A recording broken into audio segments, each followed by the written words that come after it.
और आज हम बात करेंगे इंडियन पॉलिटी में आर्टिकल 17 और 18 की।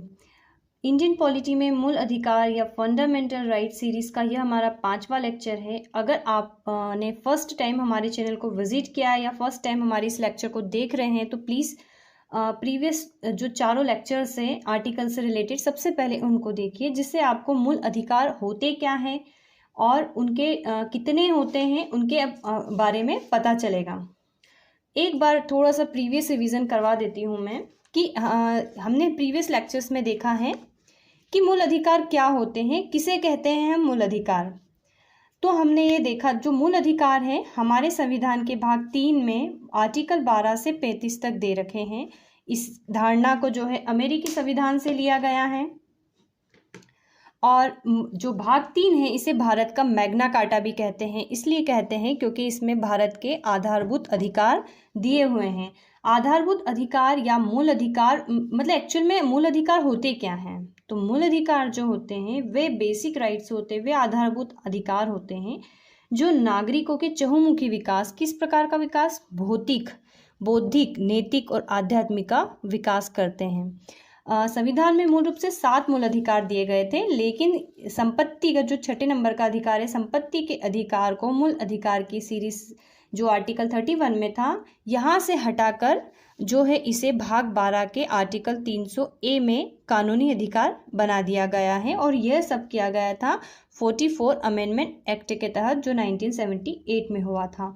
तो वर्तमान में हमारे जो हमारा कॉन्स्टिट्यूशन है, हमारा संविधान है, उसमें 6 मूल अधिकार हैं। एग्ज़ाम में किसी भी कॉम्पिटिटिव एग्ज़ाम को ले लीजिए, इसमें क्वेश्चंस ज़रूर बनते हैं। इसलिए सबसे पहले हमें उन 6 अधिकारों का नाम और उनकी सीरीज़ याद होना चाहिए। जैसे पहले दे रखा है समता या समानता का अधिकार जो आर्टिकल 14 से 18 के बीच में बताया गया है। स्वतंत्रता का अधिकार आर्टिकल 19 से 22 तक जिसका वर्णन है। शोषण के विरुद्ध अधिकार आर्टिकल 23 और 24 में बताया गया है। धार्मिक स्वतंत्रता का अधिकार आर्टिकल 25 और 28 को में बताया गया है और 25 से 28 में बताया गया है। संस्कृति और शिक्षा संबंधी अधिकार आर्टिकल 29 और 30 में है और संवैधानिक उपचारों का अधिकार जिसे आर्टिकल 32 के तहत समझाया गया है। तो हम देख रहे थे फर्स्ट मूल अधिकार समता का अधिकार। समता का अधिकार जो है आर्टिकल 14 से 18 के बीच में दे रखे हैं। अब आपके मन में क्वेश्चन आया होगा कि हमने अभी जस्ट ऊपर बात करी है कि जो भाग 3 है इसमें जो मूल अधिकार है आर्टिकल 12 से 35 तक बताए गए हैं और यहाँ पर 14 से स्टार्ट हो रहा है। तो एक्चुअल में जो आर्टिकल 13 और 12 और 13 हैं इसमें क्या दे रखा है इसके बारे में भी हम देख लेते हैं, क्योंकि ये टर्मिनोलॉजी यूज़ होती है। ये भी हमने हमारे प्रीवियस लेक्चर्स में देखा है। एक बार इसको क्विक रिवीजन कर लेते हैं। आर्टिकल 12 में राज्य शब्द की परिभाषा बताई गई है। यहाँ पर राज्य शब्द का अर्थ किसी स्टेट, मध्य प्रदेश, उत्तर प्रदेश, राजस्थान से नहीं है। यहाँ पर राज्य शब्द का अर्थ है भारत सरकार या संसद, राज्य सरकार या विधानमंडल, सभी लोकल अथॉरिटी जो होती है, नगर पालिका, पंचायत, जिला बोर्ड, सुधार न्यास इत्यादि, और अदर जो बॉडीज होती हैं LIC, ONGC, सेल इत्यादि, इन्हें यहाँ पर राज्य कहा गया है। और आर्टिकल 13 में ये बताया गया है कि ऐसी कोई भी विधियां, कोई भी कानून या अध्यादेश जो कि फंडामेंटल राइट या मूल अधिकारों को से असंगत हो या उनको कम करते हैं वो सभी अमान्य होंगे। और ये कौन डिसाइड करेगा, ये जो है ये न्यायिक समीक्षा योग्य है और ये डिसाइड करेगा भारत का सुप्रीम कोर्ट आर्टिकल 32 के तहत और हाई कोर्ट आर्टिकल 226 के तहत। मतलब जो मूल अधिकार हमारे संविधान में जस्ट हम अभी जो पढ़ने वाले हैं वो जो है कोई भी विधियां उनको कम या बदल नहीं सकती हैं। ओके फ्रेंड्स, तो हमने आर्टिकल 14 देख चुके थे जिसमें विधि के समक्ष समता के बारे में बताया गया था। आर्टिकल 15 के बारे में हम देख चुके थे, 16 देख चुके थे और आज हम बात करेंगे आर्टिकल 17 और 18 की। समता का अधिकार देख रहे हैं हम। समता के अधिकार में आर्टिकल 14 से 18 तक दे रखा है। इसमें हम आर्टिकल देखेंगे 17। आर्टिकल 17 में कहा गया है कि अस्पृश्यता यानी कि जो टचेबिलिटी होती को समाप्त करने की व्यवस्था और किसी भी रूप में इसका आचरण निषिद्ध करता है।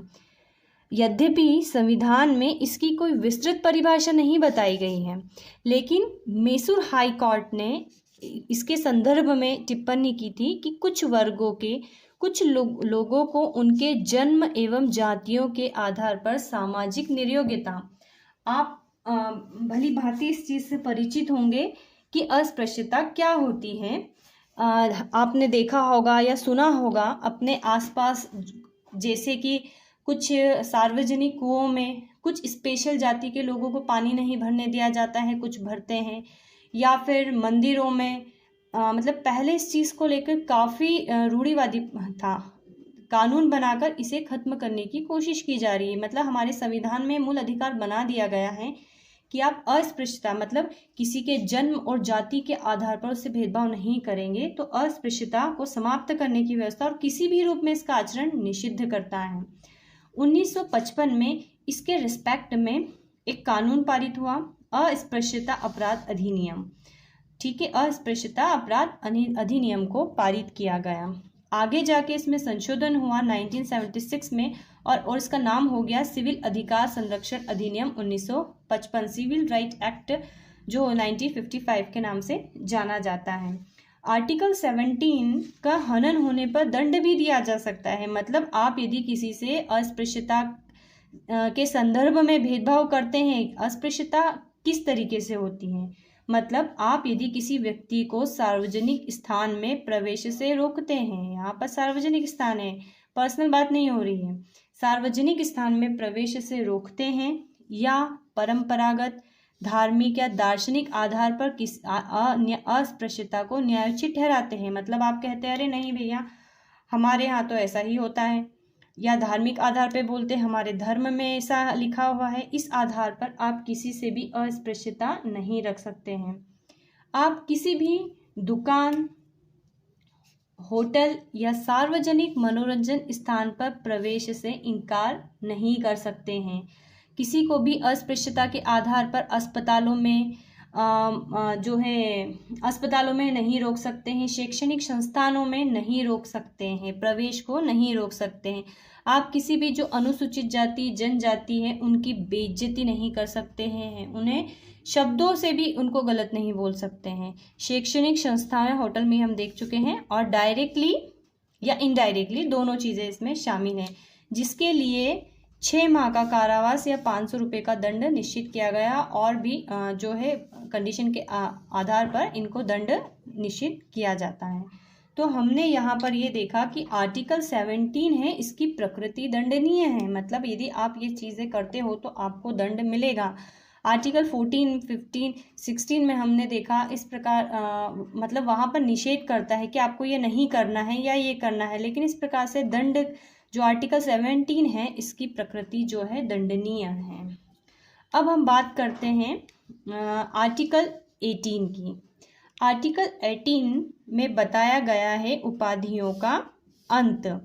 देश में जब देश का संविधान लागू हुआ था, समानता स्थापित करने के लिए उपाधियों का अंत भी जरूरी था।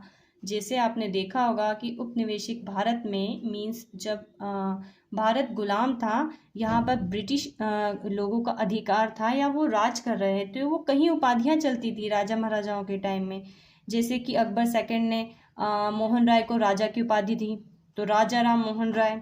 इस प्रकार से जो है दीवान राय बहादुर, राय साहब, बहुत सारी उपाधियाँ दी जाती थी। तो ये उपाधियाँ यदि अंत नहीं करता तो इससे असमानता उत्पन्न हो सकती थी। ऐसा मान सकते थे कि ये व्यक्ति बड़ा है, ये छोटा है, भेदभाव रहता। इसीलिए संविधान विशेषज्ञों ने इस बात को उचित समझा कि उपाधियों का अंत कर दिया जाए। लेकिन यह सब जो है 4 प्रकार के प्रावधान करता है। मतलब अब आप आगे कंफ्यूज ना होना, आप ये मत बोलना हमने कहा ये तो डॉक्टरेट की उपाधि लिए हुए हैं, अरे उपाधियों का अंत हो गया तो इसे डॉक्टर की उपाधि क्यों दी। क्योंकि 18 जो है आर्टिकल 18 जो है 4 इसमें प्रावधान है, 4 प्रावधान करता है, और वो यह है कि राज्य का अर्थ वही है भारत की संसद या विधानसभा, राज्यसभा जो हमने जस्ट अभी इसके पहले देखा था, इसीलिए हमने राज्य को पहले डिफाइन किया कि राज्य जो है सेना या विद्या संबंधी सम्मान के सिवा कोई उपाधि नहीं देगा किसी व्यक्ति को। हमने सेना में विभिन्न रैंक, कर्नल, अधिकारी, इस तरीके की रैंक देखी है, या विद्या में या हम पढ़ाई में जैसे किसी ने डॉक्टरेट की उपाधि ली है, डॉक्टर बना है, इस प्रकार की उपाधियां दे सकते हैं। केवल राज्य यही उपाधियां देगा, अन्य कोई उपाधि नहीं देगा। पहला प्रावधान।